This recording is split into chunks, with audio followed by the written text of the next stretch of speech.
AI came to the world to disrupt the way we do everything, and it's here to stay. So that naturally raises questions, and there's all sorts of opinions about it, on what will happen to the web design industry. Some cynical, some hopeful. So in this video, I want to share the harsh truths I think you need to hear, but also share the silver lining of what you can do to build a future-proof business. Let's go.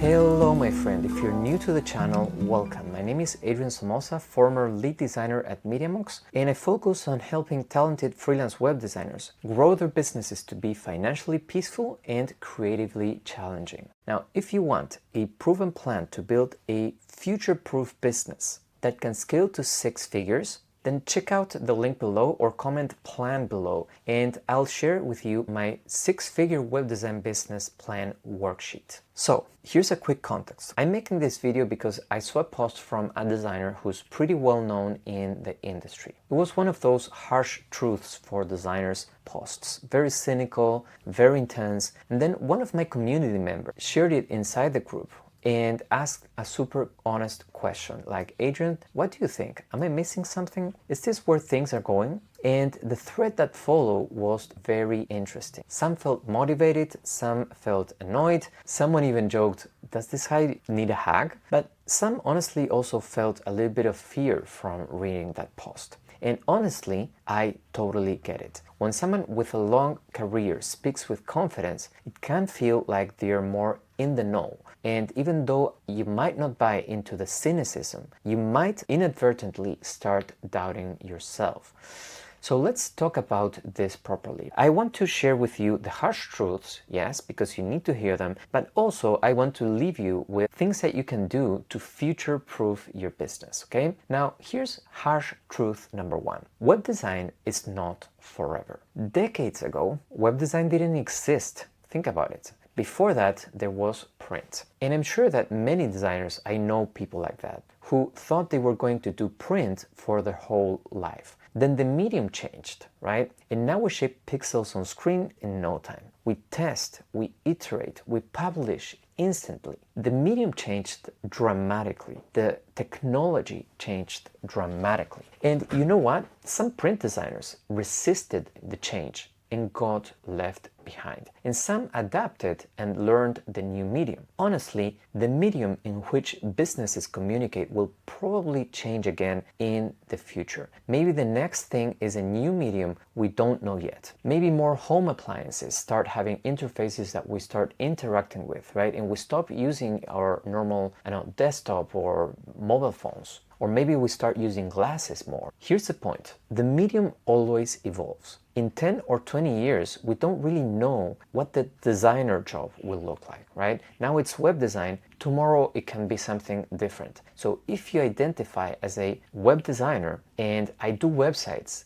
and that's it, then that's really risky. But if your identity is I help businesses communicate visually, build trust, and grow, then you're very safe, my friend, because visual problem solving isn't something that's going away ever. The medium will change, but the core of our work won't change, okay? Harsh truth number 2. AI is replacing production work. AI is replacing a lot of the production work that we do, and that's going to increase over time for sure. Production is the stuff that used to take time. Drafts, variants, assets, layouts, UI systems, basic UI sections, even code. AI compresses all of that. It turns days of work into hours, and it turns hours into minutes. And it's increasingly turning all of that in sometimes not only keeping the quality, but also increasing it. So if your whole offer depends on I deliver pixels, then you will get squeezed, my friend, because the market is going to pay less and expect more. This doesn't mean there's no future. It means your value needs to shift from production to vision, from output to judgment. It's like factories. Factories didn't kill chocolate. The winners were the ones who had taste and high quality standards and used the machines as leverage to scale that. Same thing here. AI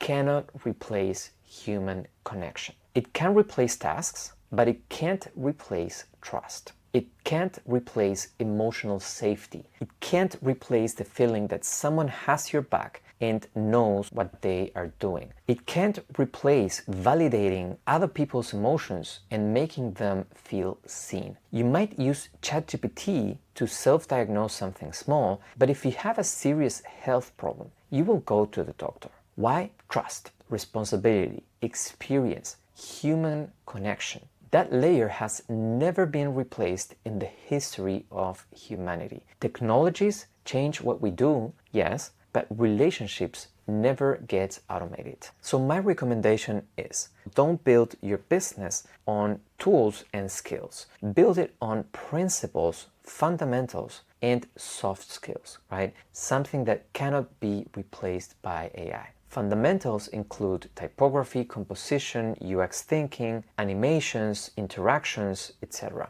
Those transfer to any medium. And then soft skills include communication, sales, leadership, psychology, critical thinking, and change management, helping businesses change. Now remember to comment plan below if you want my 6-figure web design business plan worksheet, a proven plan to build a future-proof business that can scale to 6 figures. I'm going to also leave the link below in case that's more handy. Harsh truth number 3.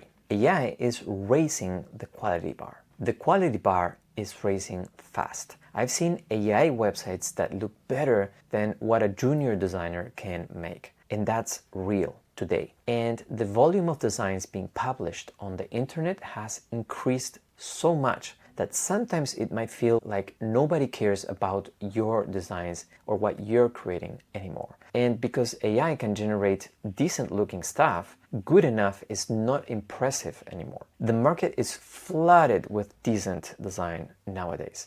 The way out is, as I said before, developing your taste for typography, hierarchy, spacing, composition, colors, animations, etc. Tools change, mediums change, but principles don't change. And if you develop your taste for great design, you will be able to use AI tools to your advantage to design faster and better. Harsh truth number 4. AI is evolving too fast. New tools are released basically every day. Each tool specializes in more niche tasks. Interfaces evolve fast too. Right now it's mostly text, but soon it's probably going to be just like clicking buttons and choosing options. And it's getting harder and harder to keep up with everything that is happening. Now, that can be a bad thing or it can be a good thing. Because think about it. If it's hard for you to keep up and you're inside this industry, you're in the know-how of how things work. Imagine a business owner outside of the industry. Imagine the owner, for example, of a metallurgic company who barely knows how to use Gmail and Google Calendar. No chance they will know how to use a tool like AI to create a stunning website with storytelling and animations and interactions. No chance they will know where to start. For them, it's overwhelming, my friend. And the more tools and updates come out, the less it makes sense for them to invest their time and energy in learning all of this just to say they don't pay someone a few thousands. So yes, DIY gets easier in some ways, but it also gets more confusing. More options, more noise, more paralysis, and more overwhelm for everyone. And that creates demand for someone who can cut through the noise and just lead, my friend. And that's you. Harsh truth number 5. Some designers will be left behind. And this one is big, my friend. This one touches me to the core. Many designers will approach their skill like, this is what I do. I need you to pay me to do it. Pay me. Give me your money. Now, this is an entitled mindset, my friend. Don't get me wrong. I used to have that mindset too, and I can guarantee it doesn't work. Why? Because it creates resistance. And it makes you bitter when the market changes and you don't get revenue like you expected. Designers that come from a mindset of entitlement will struggle and be left behind. Only designers who put serving others above what they want to do will survive the revolution of AI. If you come from a place of, I want to help you grow, what do you need from me? How can I serve you, right? Then you will be future-proof, my friend. It's an attitude of your heart. Today, it might mean websites. Tomorrow, who knows? But if you're willing to serve your clients instead of protecting your profession as you know it, you will always thrive.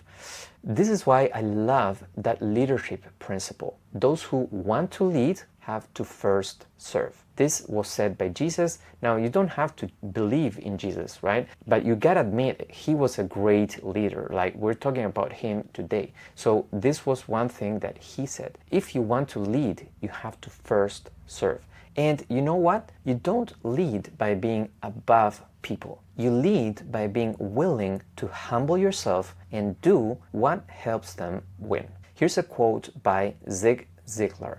If you help others get what they want, you can have all in life that you want. So yes, the industry is shifting. Production is being automated. The bar is rising. Tools are exploding. Cynical posts will keep going viral and messing with your head. But the people who win are not the ones who panic and not the ones who become bitter. The people who win are the ones who stay humble, keep sharpening fundamentals, build taste, and build soft skills that are aimed at serving their clients at the highest level. Anthony D'Angelo once said it right. Become a student of change. It is the only thing that will remain constant. Remember to comment plan below and I'll share with you my 6-figure web design business worksheet. I hope you found this video valuable, my friend. If you did, share it with someone that might need it. And as always, let's bridge the gap one pixel at a time.